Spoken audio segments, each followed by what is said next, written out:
Eh bien le bonjour, vous êtes sur le podcast de l'immobilier de la liberté et des gros billets. Et aujourd'hui, j'ai décidé d'aborder un sujet clé. En France, on adore parler du partage des richesses et même en Europe plus généralement. Mais si je vous disais que c'était une erreur de départ, que la vraie question, c'est pas comment on partage le gâteau, mais qui a le courage et prend le temps de le cuisiner. C'est ce qu'on va voir aujourd'hui dans l'épisode de la semaine où je vais vous expliquer un peu ma contribution et vous allez pouvoir faire le parallèle avec votre situation à l'économie, française et à l'économie, plus généralement. Qu'est-ce qui se serait passé si je n'avais rien fait? Si vous, vous ne feriez rien? Et quelles sont les conséquences des choix que j'ai pu faire, surtout depuis 5 ans? On va voir, je vais essayer de vous chiffrer vraiment, combien ça a pu rapporter à la collectivité en impôts, en taxes, en flux économiques et cetera. Je trouvais qu'à l'heure où on parle toujours, bah, justement de ce partage, de toujours nous en prendre plus, eh ben, il était important peut-être de remettre les points sur les i et de voir que parfois il est, en fait, c'est, très peu de décisions qui peuvent générer des effets énormes. Pourquoi je décide de parler de ça? Parce que, bah, ça a été théorisé, hein. Si vous ne me connaissez pas, j'ai étudié, l'économie et la finance pendant 12 ans, donc je connais assez bien, c'est les théories de, notamment des monétaristes, de Milton Friedman, pour faire super court, qui, plus la vitesse de circulation de l'argent est élevée, plus il y a de la confiance, du dynamisme. L'argent, il change rapidement demain, ça alimente la consommation, l'investissement et cetera.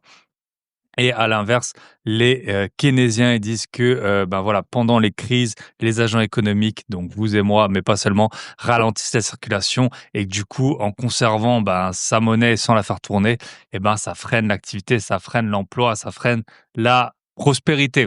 Donc voilà, je vais vous donner un exemple concret en vous appuyant, c'est un épisode que je voulais faire depuis un petit moment, en vous appuyant sur mes chiffres. Alors, vous allez voir, il y a des montants que, forcément, j'ai pas pris en compte, d'autres que j'ai pris en compte. Certains pourront dire: «OK, mais là, toi, tu as investi là-dedans, mais si tu l'avais pas fait, quelqu'un d'autre l'aurait fait». C'est vrai pour certaines dépenses, c'est pas vrai pour toutes. On va voir ça ensemble.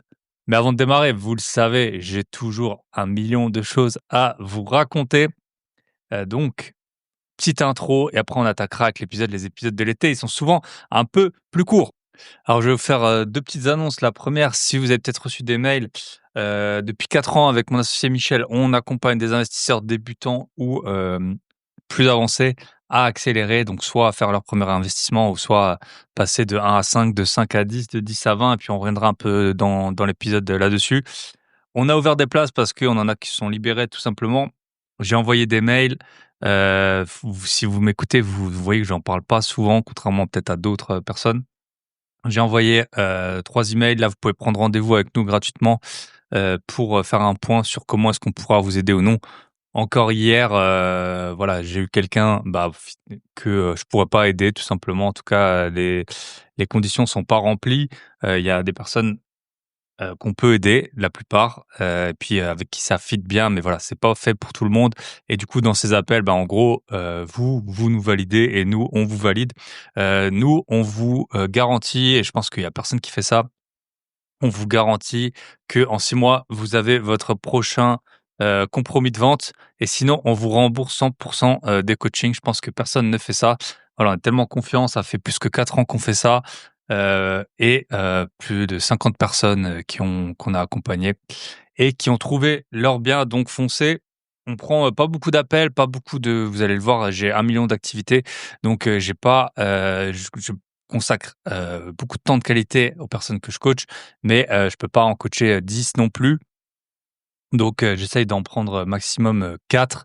Donc voilà, on ouvre des places, prenez votre appel, lien dans la description, sinon vous m'envoyez un petit mail, info@byebyepatron.net. Ce sera Michel, mon associé expert en travaux et investisseur dans plein de régions de France et de pays et moi-même qui feront l'appel découverte. C'est 100 gratuit.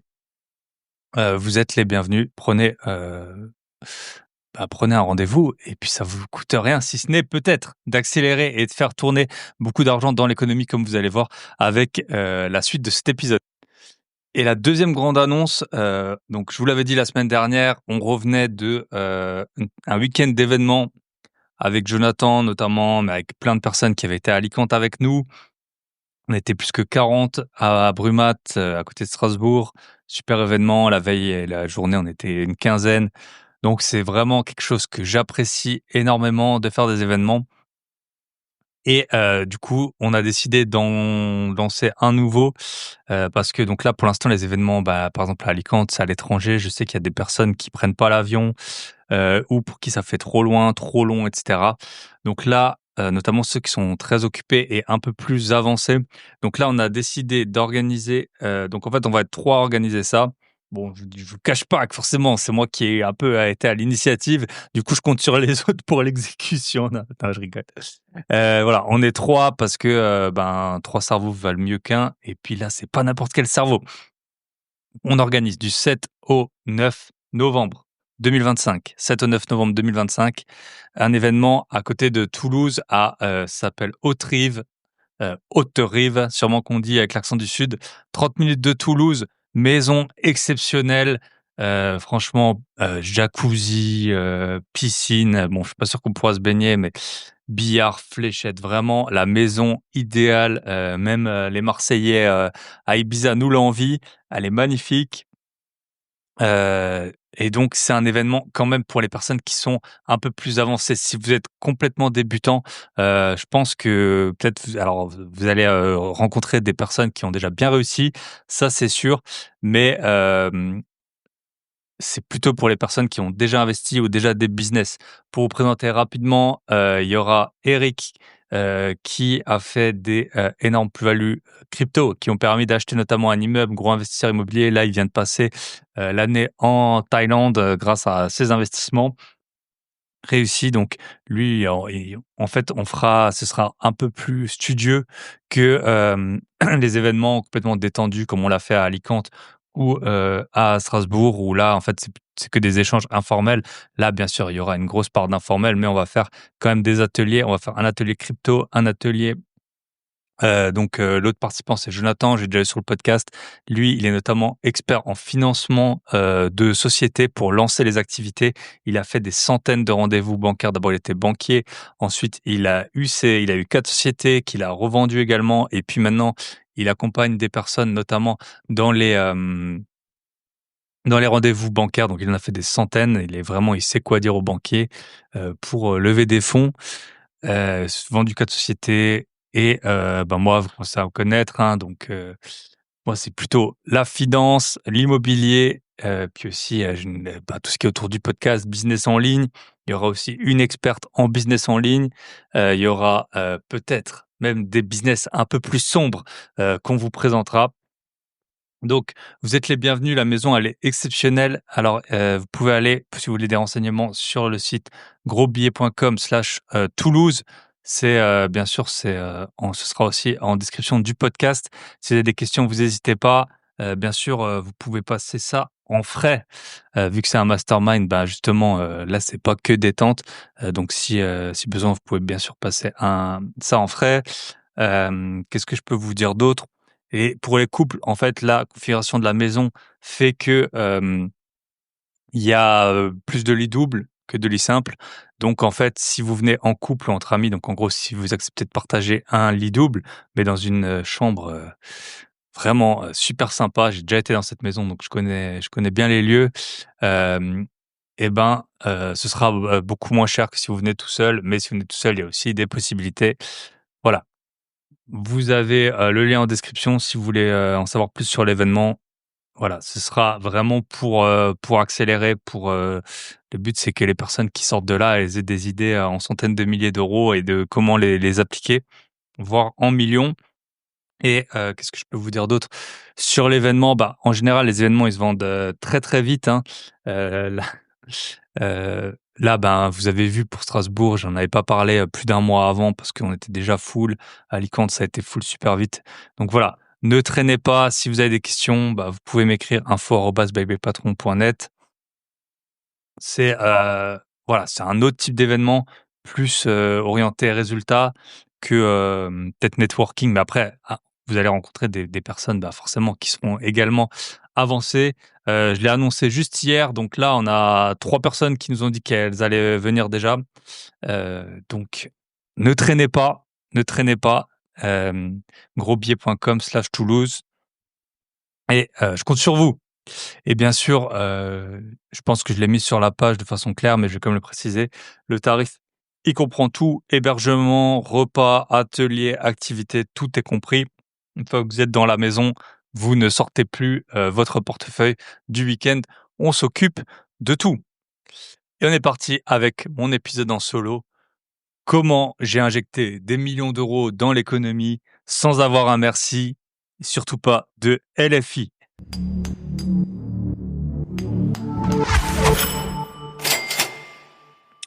Donc voilà, on est parti. Comme je vous l'ai dit, en fait, je voulais un peu tordre le cou au postulat et l'idée reçue que la richesse, c'est une quantité fixe à, redistribuer. Le thème la thèse de cet épisode et le thème, c'est, du coup, que la richesse, elle est dynamique et que c'est l'initiative individuelle en bonne partie et le processus de création de valeur, création d'activité, qui est le plus bénéfique, pour la société.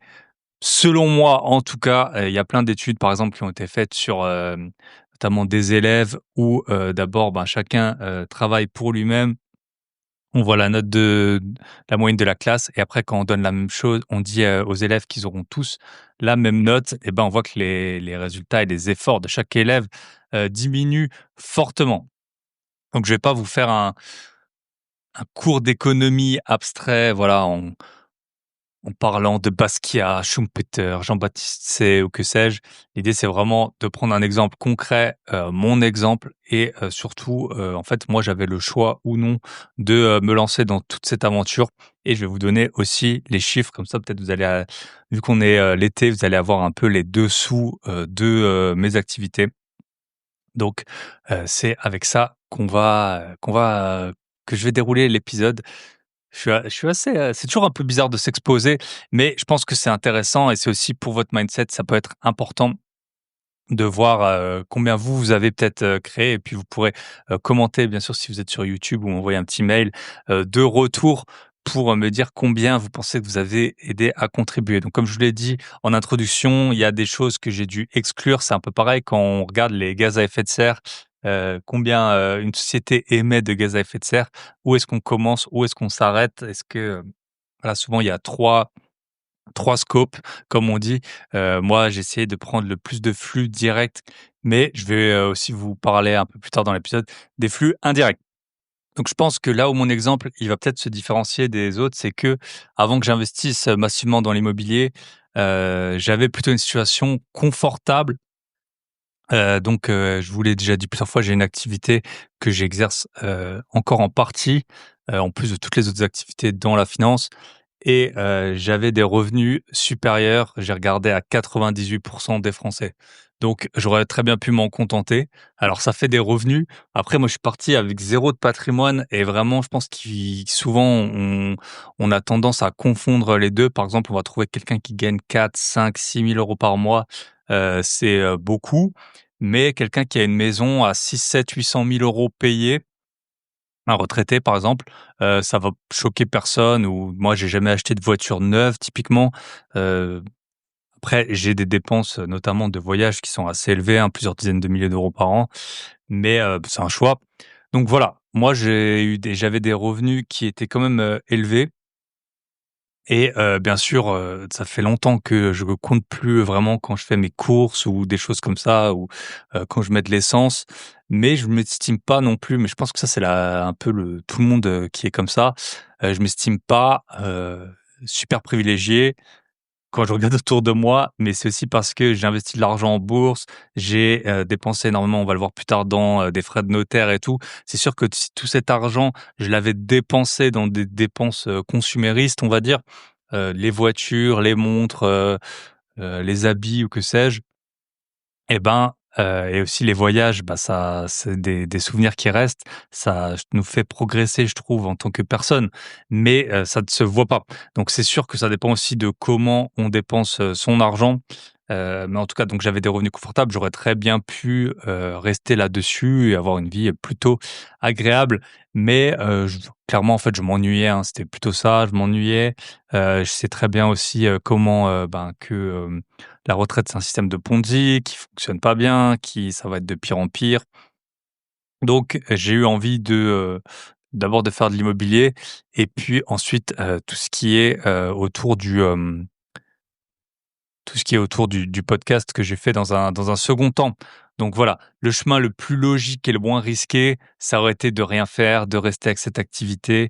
Heu, J'aurais pu la faire très, très longtemps et hem et en fait, voilà, j'aurais vécu, d'un point de vue matériel, j'aurais manqué, de rien.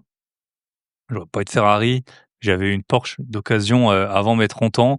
Donc voilà, j'étais plutôt bien. J'étais déjà un bon contributeur, hein, notamment via l'impôt sur le revenu. Mais je par contre, niveau emploi que je créais et tout ça, on va voir par rapport à la suite. Là, j'étais pas très utile à la société, je pense. Donc j'étais utile à moi-même et c'est déjà pas mal et à mes proches. Je pense que c'était déjà pas mal.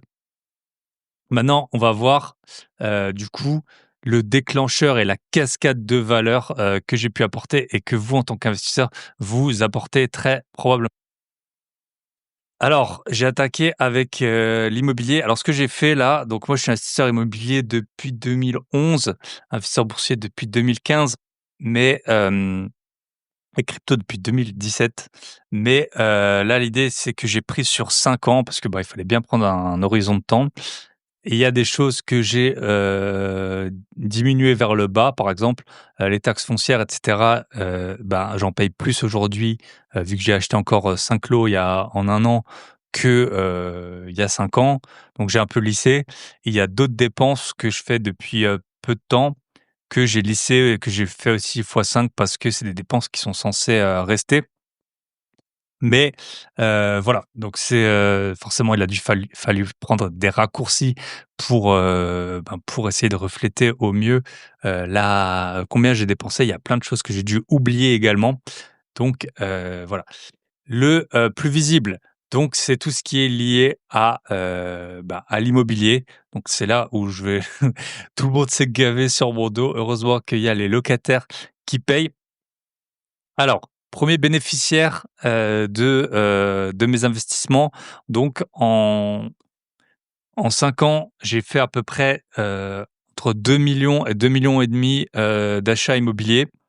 Donc ça fait donc si vous prenez des, impôts fonciers, donc on va dire j'ai pris la fourchette basse à 2 000 000. J'avoue, j'ai pas refait les comptes et puis, bah, il y avait des biens bien sûr que j'avais, c'est pas comme si je regardais mon patrimoine à l'instant T parce que j'avais déjà, des biens avant.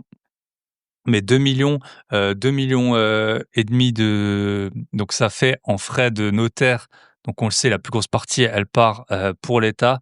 Mais mine de rien, il y en a quand même pas mal, hein, qui partent pour les frais de notaire. Faut bien payer les Audi Q8 et autres, Tesla Model S ou, Porsche Cayenne hybride, turbo, GTS, turbo ou GTS. Bref, frais de notaire 160 000 si on part sur 2 millions à 8.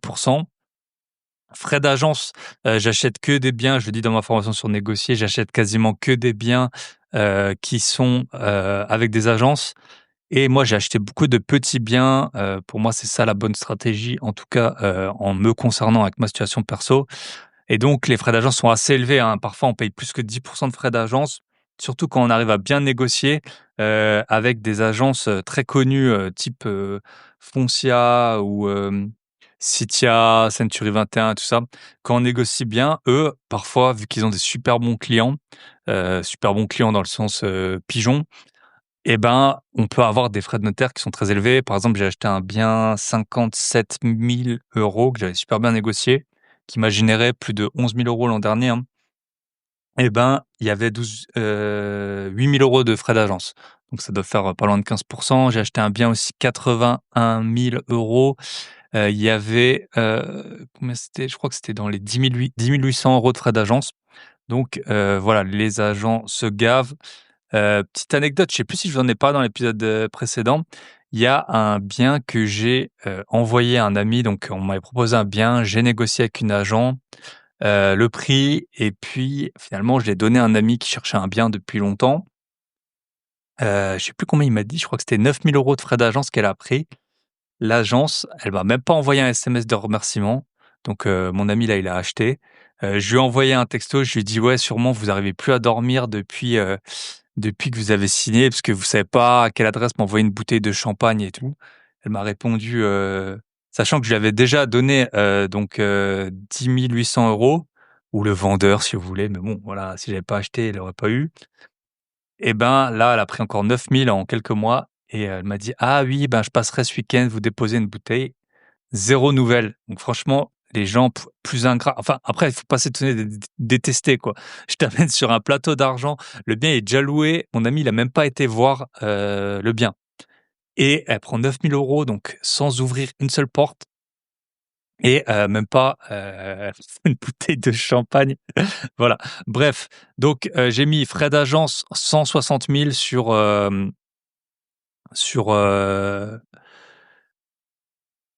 sur les 2 millions d'euros d'immobilier. Ensuite, il y a tout ce qui est intérêt d'emprunt. On va dire que j'ai des emprunts à peu près à 2,5%. Donc sur 2 millions, ça fait quoi? 50 000 par an de d'intérêt. Donc sur 50, 250 000. Il y a tout ce qui est frais bancaires, hypothèque, 30 000 €. Ensuite, après, les biens, ils sont, la plupart de mes biens, ils sont soit en courte durée, assez peu avec conciergerie, soit en agence. Donc là, j'ai mis à peu près, donc si on fait le calcul, les biens qu'on a, ils tournent à peu près autour de 10% de renta, mais ils sont pas tous en, j'en ai quand même qui sont pas en agence et plus ceux en courte durée.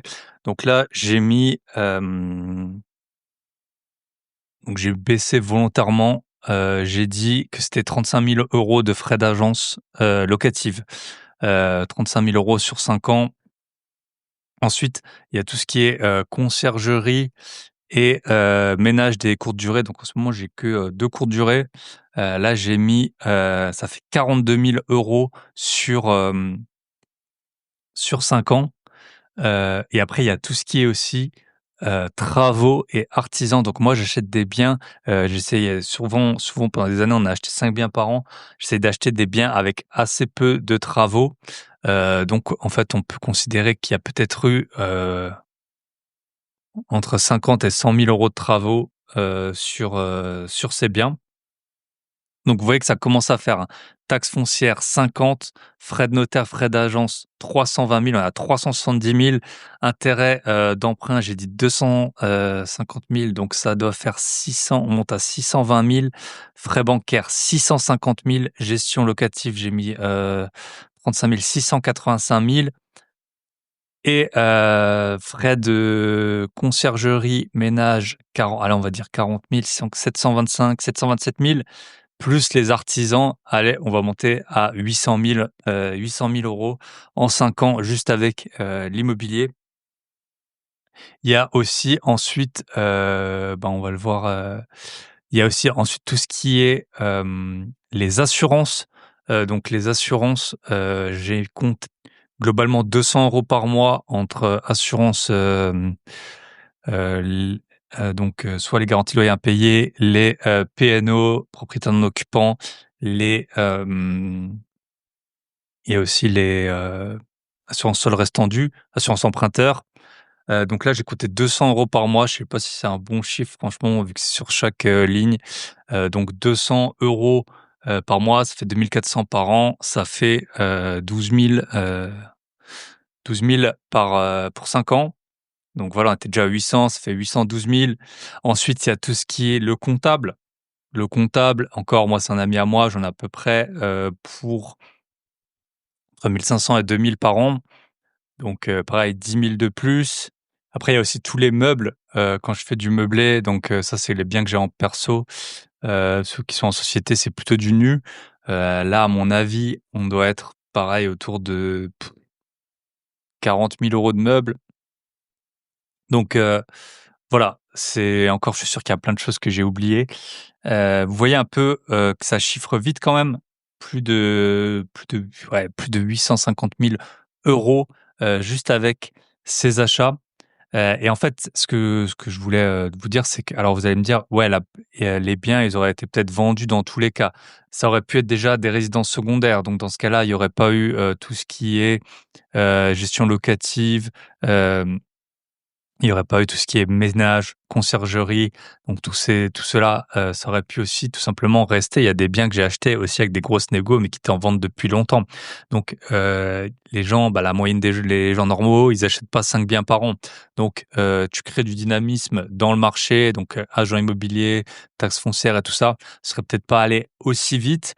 Il y a des personnes, qui ont, plus de cash, donc qui auraient pas fait travailler les banques de la même façon. Pareil quand, ils prennent des hypothèques, frais bancaires, et cetera. Donc effectivement, il y a des choses qui auraient pu être pareilles, mais pas tout. Donc on voit bien quand même que ça crée, aussi du mouvement, un mouvement énorme, dans l'économie et c'est juste moi et ma petite, personne et en plus, bon, il y a des achats que j'ai pu faire aussi avec, Michel, dont je vous ai parlé en début, d'épisode. Mais peut-être les travaux, j'ai un peu sous-estimé là, entre 50 et 100. À mon avis, on a quand même dépassé les 100, mais nous, on n'est pas des spécialistes Michel, il connaît bien les travaux, mais pour moi, il faut aller vite, il faut louer vite. Si j'ai un mantra, peut-être que personne ne dit sur les podcasts et tout, c'est louer vite. Pas de vacances locatives, pas de trop de temps de travaux, tac, vous achetez le bien, il y a des biens, on les loue. Le dernier bien auquel j'ai participé, on va dire, à l'achat, signature vendredi soir, visite samedi, matin, bail signé, 1er loyer encaissé, le jeudi suivant. Voilà, moi, c'est comme ça que, je fais de l'immobilier. J'ai pas le temps, j'ai plein d'activités, les travaux, il y a plein de villes dans lesquelles c'est pas rentable. Donc voilà, c'est pas que j'exclus complètement les travaux, mais mon temps est très précieux et donc je vais pas prendre des risques avec des surcoûts de travaux, des artisans qui font faux bancs et tout pour, 0 €. Donc autant prendre des biens où les travaux ont déjà été faits, si possible des anciennes RP. C'est pour ça que j'ai pas d'immeuble, par exemple. Donc voilà, vous voyez un peu et la petite parenthèse que je voulais faire, c'est sur le Airbnb, location courte durée, Airbnb Booking. Ça a mauvaise presse de nouveau comme, tout le reste, comme soi-disant la richesse qui se partage. Hem, Regardez un peu tout ce que ça fait tourner le Airbnb par rapport à une résidence secondaire ou par rapport à une location classique. Vous allez déjà voir mettre des meubles, beaucoup plus de meubles que, si vous faisiez juste de la location meublée. Vous allez devoir, si vous êtes comme moi, vous engager une conciergerie. Sinon, vous le faites vous-même, mais il y a des personnes qui vont faire le ménage. Il y a des artisans qui vont faire les travaux, pour que le bien parce que c'est pas le même type de bien qu'on loue, même en termes juste de peinture, de déco, de mettre un plaid, des coussins et cetera, que, on mettrait, dans la location longue durée. Vous allez avoir les taxes de séjour. D'ailleurs, je les ai pas comptées les taxes de séjour. Taxes de séjour qui ont explosé. Il y a même maintenant des taxes, il y a Agustina là, elle m'a raconté le week-end dernier, taxes d'habitation majorées pour les logements que vous n'habitez pas parce que, vous faites de la courte durée, en plus de la taxe de séjour. Donc ça crée tout un monde et après, les produits ménagers, les laveries pour les draps, acheter des serviettes, l'écosystème que ça crée par rapport à une location classique, les emplois que ça crée, c'est un truc hallucinant et pareil, parfois il y a des logements, ils étaient complètement éclatés et il y a des personnes qui les achètent pour faire de la courte durée. Ils investissent énormément d'argent, les biens, ils sont beaucoup mieux. De toute façon, aller sur Airbnb, je sais pas, à Chartres et aller sur Le Bon Coin à Chartres, vous allez voir que les biens, ils ont pas la même tête, quoi. Et ça, la différence entre les 2, c'est quoi? C'est, beaucoup d'argent, de sueur et de sacrifices qui font que, les biens, ils sont beaucoup mieux en courte durée. Donc il y a tout le monde qui tape sur les Airbnb. Regardez un peu, OK, les gens, ils peuvent pas se loger. Peut-être le problème, c'est que en fait, on construit pas assez, tout simplement. Et parce que les personnes sont bien contentes qu'il y ait, des voyageurs. Il y a des gens qui sont là pour le boulot, il y a des gens qui sont là pour être touristes et qui vont dépenser, qui vont faire tourner la ville et tout ça. OK, c'est malheureux que, parfois, il y en a qui puissent pas se loger, mais c'est peut-être tout simplement de la faute de l'urbanisme et qu'on construit plus rien et qu'on a construit, plus de ronds-points que de logements et qu'un rond-point, ça met, 5 ans à se construire que, de la faute des loueurs Airbnb, quoi. Nous, il y a une situation qui est X et il y a des personnes qui veulent investir dans l'immobilier et si on veut, juste être à l'équilibre dans pas mal de villes, tu es obligé de faire de la courte durée. En tout cas, vous voyez l'activité économique que ça génère par rapport à une résidence secondaire ou une location nue classique. ça a rien à voir et d'ailleurs, c'est pour ça que moi, j'ai que 2 Airbnb parce que je vois bien tout ce que ça demande de gérer, alors que la location nue, tu le loues, les personnes y restent 3, 4 ans, tu as rien à faire et c'est beaucoup plus passif. OK, donc on est à déjà 850 000 € à peu près. Ça franchement, ça donne le tournis, hein. Ça donne le tournis et maintenant, on va attaquer avec, bon, c'était la grosse partie quand même, hein, de l'argent que j'ai injecté directement, dans l'économie. La plupart alors là, il y avait des biens aussi un peu à l'étranger, mais la plupart, c'était quand même en France. Donc voilà.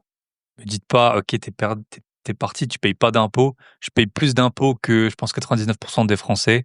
Il y a des années où j'ai payé plus de entre taxes foncières, frais de notaire, j'ai dû payer, 100 000 € de d'impôts en France, alors que je profite de aucun, heu, de aucun retour des impôts. J'ai jamais touché une subvention, je touche rien. Si, je touche les APL, de, mes locataires. Voilà, c'est ça les mais voilà, je bénéficie pas du système de santé, je me fais pas soigner en France. De toute façon, j'ai pas, j'ai pas le temps, j'ai pas 6 mois pour, avoir rendez-vous chez l'ophtalmo. Non, bon, trêve de plaisanterie, mais en tout cas, voilà, je suis contributeur net positif, comme on dit là, pour l'Union européenne, dans ce magnifique, système et bah, après je l'ai choisi, hein. Je dis pas que les impôts, ça m'est tombé dessus et que j'étais pas au courant, hein. J'étais très bien au courant et comme ça, vous pouvez un peu voir. Ensuite, bah, partie 2, c'est, tout l'écosystème autour, du podcast. Donc au début, j'ai lancé le podcast vraiment avec aucune intention, ni de gagner de l'argent avec ça, ni de franchement, je voulais juste partager en fait, bah, ces achats là, les 2 millions d'euros, vu que d'immobilier que j'ai acheté là en 5 ans.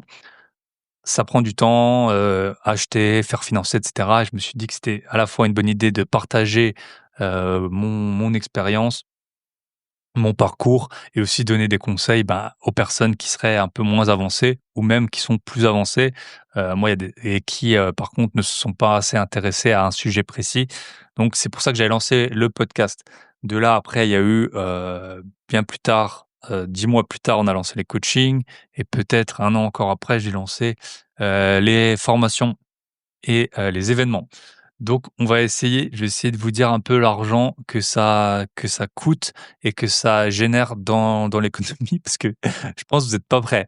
Alors le plus gros coût, alors celui-là, je l'ai pas depuis 5 ans, je l'ai que depuis décembre, mais j'ai une personne qui m'aide maintenant, et franchement, si vous avez un épisode par semaine, cette année, c'est grâce à lui. J'ai une personne qui m'aide sur, le podcast, qui fait les miniatures, qui upload l'épisode souvent tard, le mardi soir à minuit, sachant que l'épisode il sort, le mercredi à 5h30. Donc lui, pour être transparent, il me coûte, 500 € par mois et donc ça fait 30 000 sur 5 ans et merci à lui, hein, parce que, et encore c'est hors taxe, hein. Donc voilà. Ça, c'est le 1er poste. Ensuite, j'ai les abonnements. Vous en rendez sûrement pas compte, mais j'ai un taquet d'abonnements. Alors aussi, moi, j'adore, l'intelligence artificielle. J'ai une formation sur le sujet, j'en teste plein. Mais j'ai, pour vous dire les abonnements, vous en rendez sûrement pas compte, pour, la plateforme où le podcast est hébergé. Parce que c'est pas gratuit, c'est pour ça que je peux dire ce que je veux, parce qu'on peut pas se faire bannir. En tout cas, pas de là où c'est hébergé. Ça coûte, à peu près 200 € par an. Ensuite, j'ai plein d'abonnements, j'ai l'abonnement du logiciel pour enregistrer les vidéos pour les formations. Ça coûte, je crois que c'est 200 € aussi par an. J'ai, la plateforme sur laquelle j'héberge les formations, ça coûte 40 € par mois, donc ça fait 600 par an. Donc on est déjà à 1 000 par an, plus donc, la personne qui m'aide, ça elle est à 6 000, donc ça me fait 7 000. Ensuite, j'ai le matériel, tout ce qui est les micros, ordinateurs et cetera, cloud. C'est pas super cher les micros que j'ai, ils sont à 300 €. Après l'ordinateur, de toute façon, j'en aurais eu un. J'ai un MacBook Pro M4, je sais pas combien je l'ai payé, peut-être 1 600 €. Un abonnement cloud de 2 téra à 10 €. Donc voilà. Ensuite, j'ai aussi, ouais, pas mal de logiciels IA qui m'aident, pour avoir les transcriptions des podcasts, pour générer les miniatures. J'ai l'abonnement Canva Pro aussi. Donc tout ça, ça doit me coûter peut-être 100 € par mois en plus. Donc ça fait quoi, 1200 par an. Ensuite, de temps en temps, je fais des pubs sur sur Meta pour essayer de faire connaître le podcast et tout. Pareil, ça doit être peut-être 2000 par an. C'est hyper cher les pubs, hein. C'est pour ça que je le fais pas souvent. Mais de temps en temps, quand je veux faire connaître quelque chose de précis, j'essaye de le faire. Donc voilà, j'ai même pas fait le compte, mais on doit être autour de 10 000, de 10 000 par an. J'ai aussi le comptable qui me coûte sur la société du podcast qui me coûte 2 000 aussi par an. Euh, voilà, de temps en temps, je paye des freelances quand j'ai des freelances pour par exemple, j'écris des livres pour faire la couverture, pour relire, pour j'ai des t-shirts aussi, c'est les designers, j'ai payé les designers pour faire les motifs des t-shirts. D'ailleurs, on était 3 ou 4 à en avoir, même 4, hein, je crois, à l'événement à Brumath. Donc, vous voyez, on est vite, très vite, franchement, on est à 1 000 euros. En gros, j'ai 1 000 euros de dépenses par mois sur le podcast. J'ai aussi un logiciel qui améliore le son, voilà. 1 000 euros par mois de dépenses sur le podcast. Donc, ça fait 12 000 par an. Ça fait 60 000 par 5 ans. Voilà. Après, il y a tout ce qui est, bon, je vais pas vous dire mon chiffre d'affaires, des formations et tout, mais il y a de la TVA là-dessus. Il y a aussi, j'ai vendu plus de 1000 livres. Chaque livre, ça coûte environ 8 euros en impression et expédition. Donc voilà, de nouveau 8 000 euros. Voilà, ça donne un petit peu le tournis. Donc, en gros, je pense qu'on peut dire 15 000, 15 000 de coûts par an pour. Après, il y a aussi la société que j'ai avec Michel, qui a aussi des coûts, peut-être entre 15 et 20 000, donc 120 000 sur 5 ans de coûts. Donc là, on était à 850, on est à 970 000. Euh, En fait, ça me flippait l'événement. Ensuite, après, il y a l'écosystème, j'ai appelé ça écosystème humain. Donc ça, c'est la partie 3. C'est bien sûr la partie qui me fait le plus plaisir de loin. C'est en fait le podcast. Vous voyez les coûts un peu que ça génère, hein, mine de rien. Donc, quand vous m'achetez une formation, vous contribuez grandement à ce qu'il y ait un épisode par semaine. Donc non seulement les formations, elles sont vraiment orientées résultats. Il y a des personnes, j'ai une formation sur le podcast, il y en a plein qui ont lancé leur podcast grâce à ça. J'ai une formation sur la négociation, il y a eu je pourrais même pas dire, mais c'est plusieurs millions, au moins 10 millions qui ont été négociés grâce à ça. J'ai une formation sur la bourse. La bourse, elle fait que battre son plus haut depuis que j'ai lancé la formation début 2024.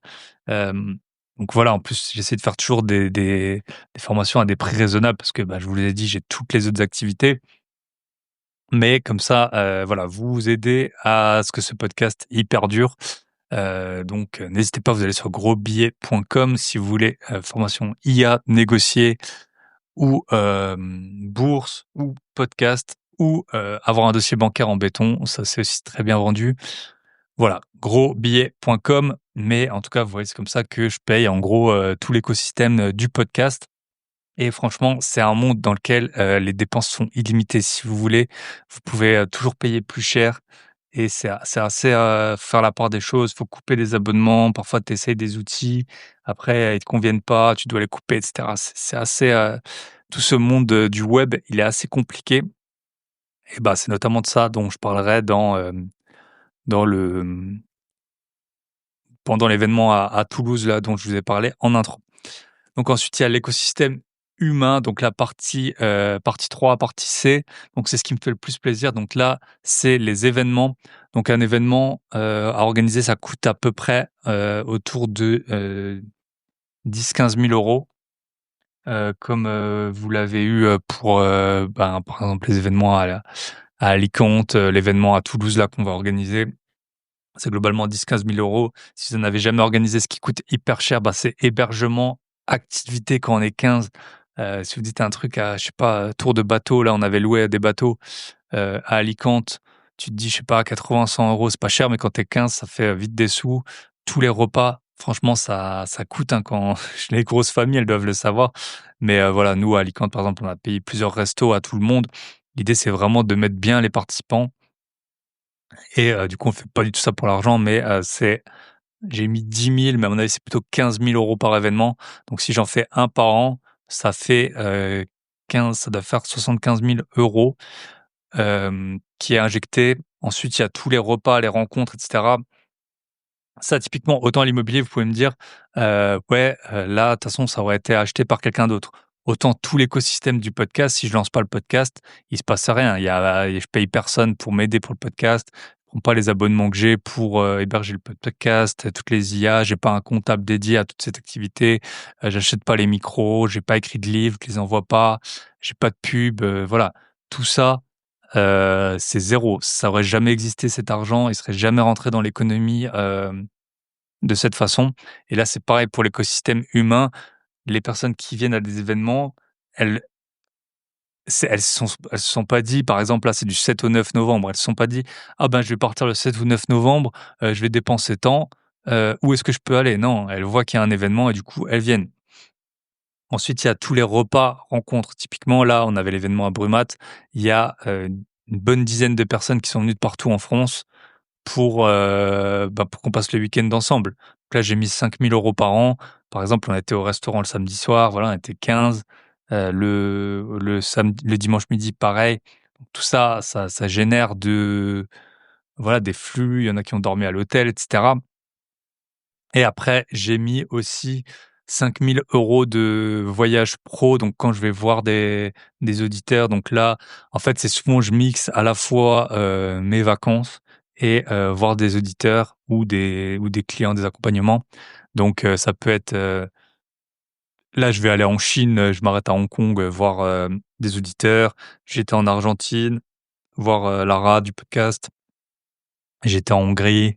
En Suisse, franchement, j'ai été dans plein d'endroits, j'étais, d'ailleurs à Alicante, suite au podcast et tout ça. Donc là, j'ai mis 5 000 € par an. Franchement, je sais pas trop, là, c'était un peu du pifomètre.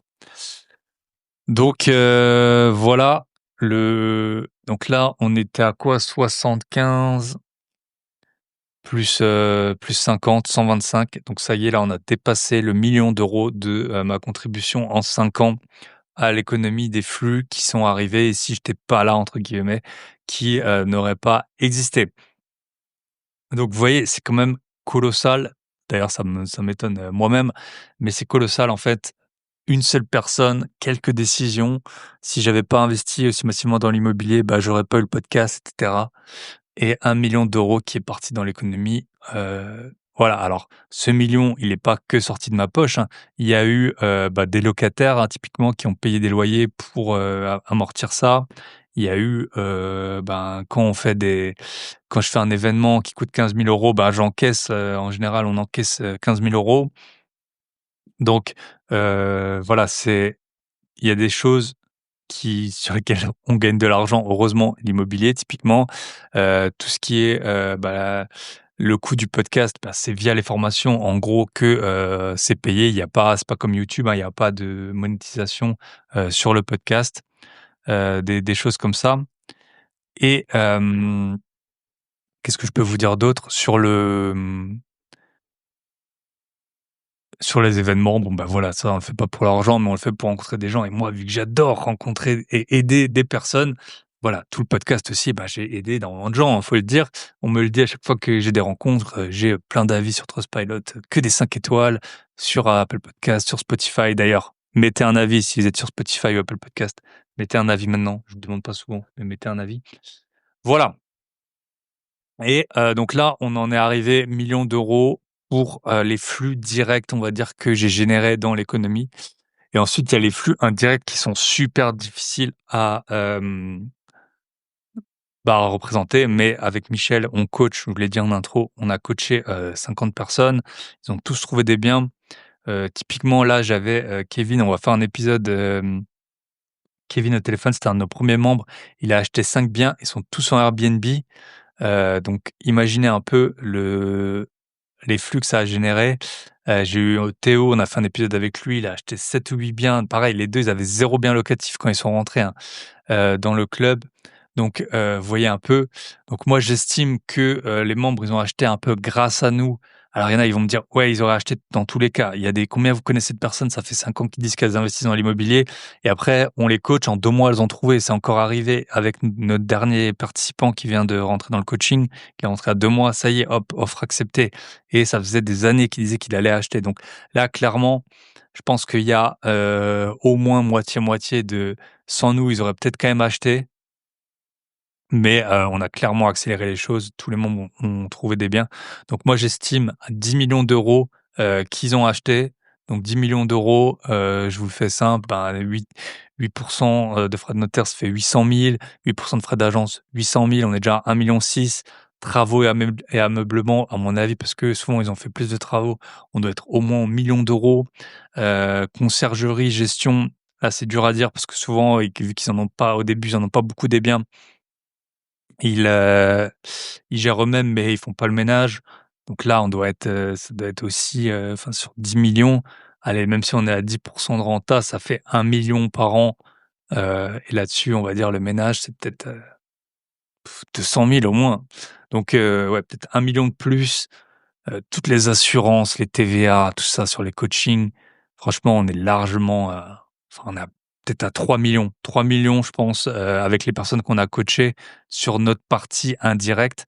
Et après, bah, il y a le podcast. J'ai 1 million d'euros, 1 million d'euros, non, 1 million d'écoutes du podcast. Donc, sûrement que ça a fait accélérer des personnes aussi. Là, c'est impossible à chiffrer. Mais quand j'en vois, là, quand j'en ai vu à Strasbourg, il y en a plein qui m'ont remercié, que c'est grâce à moi qu'ils ont acheté des biens, et cetera. C'est surtout grâce à vous, mais aussi grâce à moi. Donc voilà, là, on a dépassé le 10 millions d'euros, clairement, c'est sûr. Donc, vous voyez un peu l'argent qui a été généré, juste par ces 2 activités, annexes à donc, moi, j'ai jamais fait ça pour vivre, hein. C'est vraiment ça qui alors je suis très content, ça crée du patrimoine et tout, mais ma vie, comme je vous l'ai dit en intro, était déjà bien. Donc en fait, c'est juste un mélange de décisions, de vouloir faire quelque chose de plus dans ma vie, d'aider un peu les gens, de me créer, voilà, un nouvel écosystème, rencontrer plus de monde, créer du patrimoine pour, mes vieux jours aussi, hein. Mais, tout ça, ça fait, franchement, c'est incroyable l'argent qui est rentré dans l'économie et si, bah, j'avais rien fait, bah, imaginez le manque à gagner quand même pour tellement de personnes. Voilà, quand vous achetez un bien immobilier, regardez déjà tous les gens qui travaillent. C'est un truc de le notaire, l'agent immo, l'artisan qui fait les travaux, ça peut être plusieurs artisans, c'est vraiment le banquier, le courtier. C'est vraiment un truc de fou. Donc tout ça est venu de très peu de décisions et de beaucoup, beaucoup de travail, hein. Faut le dire par contre, bah, j'ai travaillé énormément parce que, j'ai pas baissé mes autres activités, quand je me suis lancé là-dedans. Donc j'ai travaillé énormément. Là, on est, samedi, je suis en train d'enregistrer le podcast, je travaille tous les jours, mais sur des domaines qui sont différents et du coup, j'ai pas vraiment, voilà, ça m'épuise pas, j'ai l'impression en tout cas. Je fais un peu comme je veux. C'est ça le gros avantage. Je fais un peu comme je veux et l'immobilier, bah, il y a quand même une bonne dose de passivité une fois que le bien il est loué. C'est plutôt quand on achète que vraiment ça prend du temps, surtout quand on délègue ensuite. Voilà, j'ai regardé deux trois petits économistes qui auraient parlé, de ça. Alors bien sûr, c'était avant, ils sont nés bien avant l'invention du podcast. Donc il y a, Frédéric Bastiat, ce qu'on voit et ce qu'on ne voit pas.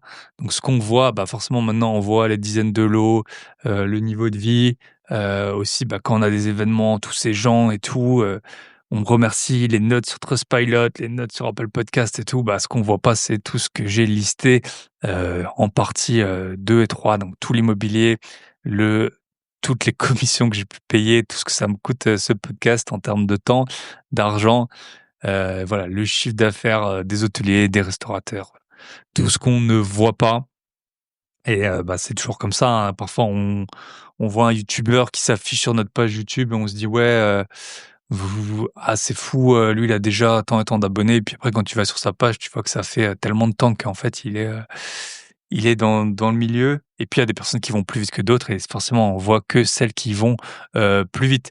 Donc je trouvais que c'était intéressant cette théorie de ce qu'on voit et ce qu'on voit pas et puis c'est pareil le jour où on vend un bien immobilier, on prend des dizaines de milliers, centaines de milliers d'euros, mais c'est parce qu'à la fois il y a eu du risque, il y a eu de l'investissement initial, il y a eu des frais de notaire payés, il y a eu de la gestion constante, il y a eu un bon achat, une bonne revente, bon achat sûrement grâce à ma formation négocier pour faire des gros billets que vous pouvez trouver sur mon site. Et voilà, donc c'est toujours pareil. C'est quoi la phrase? C'est ne compare pas la vitrine de quelqu'un avec ton arrière-boutique. C'est un peu ça. Voilà, typiquement, moi au moins c'est la vie que j'ai choisie, mais faut pas non plus dire que c'est facile, que c'est simple. Le business sur internet c'est très compliqué. Organiser des événements, bah, c'est compliqué, c'est chronophage. Faut arriver avant, faut repartir après. Mais voilà, ça me fait plaisir et puis le jour où ça me fera plus plaisir, ou alors où j'aurai plus personne qui viendra, et ben, j'arrêterai tout simplement, puis je ferai autre chose. Ensuite, il y a, bah, Schumpeter, je sais pas si c'est vraiment, ça j'avoue, ça je sais pas si la destruction créatrice ou l'entrepreneur innovateur, on peut en parler là-dedans. Mais voilà, on essaie d'innover, lancer des nouveaux concepts, lancer de nouveaux événements, comme j'ai pu le faire avec ce podcast, avec les coachings qu'on fait, en accompagnant en direct les personnes, en one to one et pas en faisant un live, un cours magistral, quoi. Donc voilà, tout ça, on crée, c'est le processus «naturel» entre guillemets de l'entrepreneur. Et puis après, il y a, celle que j'aime bien en fait, c'est, Jean-Baptiste Say. Petite dédicace à mon prof, à l'IUT à l'époque qui me parlait de ça, qui était prof à l'ENA, hein. Attention, attention, j'aurais pu être un énarque, non. Enfin, en tout cas, à 20 ans, j'étais pas du tout là-dedans. Faire les 400 coups avec Michel. Bref, la loi des débouchés, en fait, c'est l'offre crée sa propre demande. Et je pense que c'est ça qui est important, c'est en créant, bah, tout ce que je propose, en fait, la plupart des personnes se lèvent pas un matin, comme j'ai dit: «Qu'est-ce que je vais faire du 7 au 9 novembre?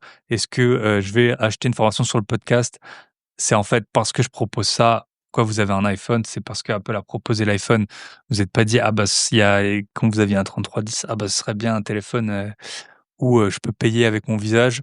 Donc voilà, c'est l'offre qui crée la demande et de là, ben, voilà, il y a tous ces flux qui ont été générés, beaucoup qui sont allés dans la poche de l'État et aussi, bah, de la valeur qui a été créée, des vies qui ont été changées, combien j'en ai eu, qui ont, bah, soit dit bye bye patron, soit qui ont pu, faire face à un imprévu de la vie grâce à l'immobilier. Enfin voilà, j'ai des probablement des centaines de personnes qui ont, pu vraiment changer de vie, pas que grâce à moi, mais en partie avec ce que, j'ai pu, distiller comme information, comme conseil.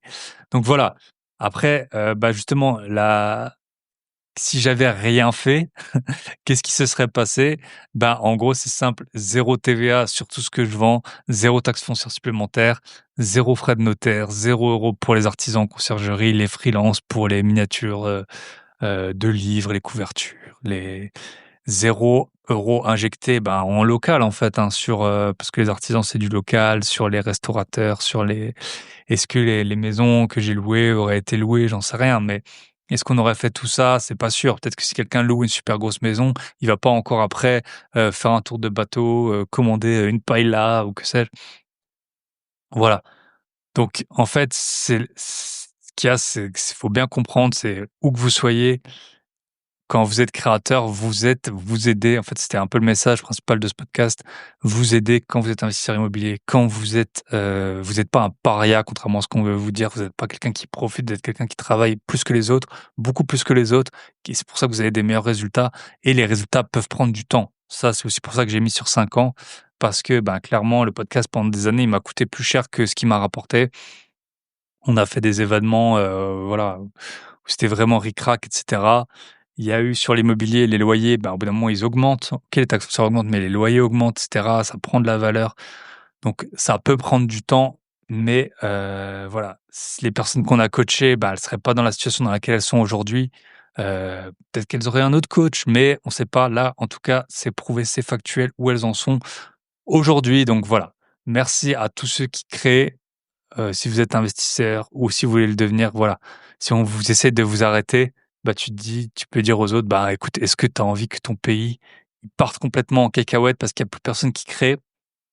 Voilà, la valeur, c'est un flux, elle prend naissance chez, ceux qui osent, chez vous si vous osez et la redistribution, bah, elle va pas avoir lieu s'il y a pas eu de création donc voilà. Faut, regarder ceux qui réussissent, peut-être ça peut être une source d'inspiration, mais en tout cas, il faut vraiment vous dire que vous êtes un vrai créateur, que, l'économie fonctionne grâce à vous, que, alors, elle fonctionne pas à 100 grâce à vous, mais en tout cas, vous amenez votre pierre à l'édifice, vous faites comme vous pouvez et l'important, c'est aussi de se servir de temps en temps pour que ça vous rapporte et parce que si ça vous rapporte pas, vous allez arrêter de créer ces flux, vous allez juste tout revendre et faire des SCPI ou faire, de la bourse. La bourse, c'est super bien, c'est super passif, hein. C'est pour ça que j'adore, ce moyen d'investissement parce que, bah, avec tout ce que je fais déjà, sinon j'aurais pas le temps. Mais en tout cas, voilà, c'était le maître mot de cet épisode. Cuisinez votre propre gâteau. Voilà, mon gâteau à 1 million d'euros direct et à sûrement 10 millions indirect.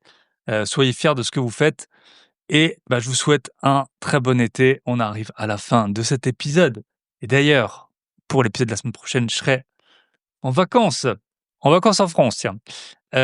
Pour, si vous voulez participer à l'événement de Toulouse, grosbillet.com/Toulouse. Si vous voulez prendre un appel gratuit avec Michel et moi pour rejoindre le Club Invest, pour qu'on vous aide directement en one to one à accélérer, à commencer vos investissements et à générer des flux pour toute l'économie. Vous avez aussi le lien dans la description. Prenez soin de vous, de vos proches et de vos gros billets. À très bientôt. Bye bye.